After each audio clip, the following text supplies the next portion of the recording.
বিশেষ করে সরকারের পক্ষ থেকে যে রেজিস্ট্রেশন মুক্ত হয়েছে সেজন্য আবারও কৃতজ্ঞতা প্রকাশ করতেছি। এই নিয়ে যারা কাজ করেছেন, সবসময় শ্রম দিচ্ছেন, সবাইকে আন্তরিক শুভেচ্ছা। আসসালামু আলাইকুম ওয়া রাহমাতুল্লাহ।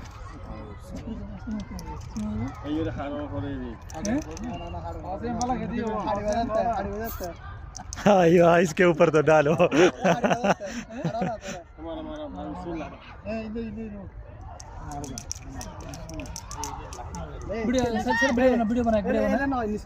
बना रहे भाई काटो काटो अरे वाह अरे वाह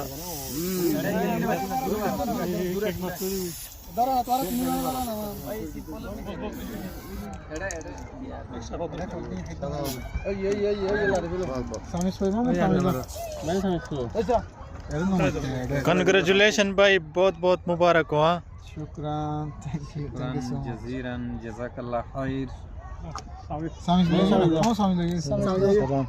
भाई वो छोटा वाला किधर गया, कैसा है? सब है माशाल्लाह माशाल्लाह।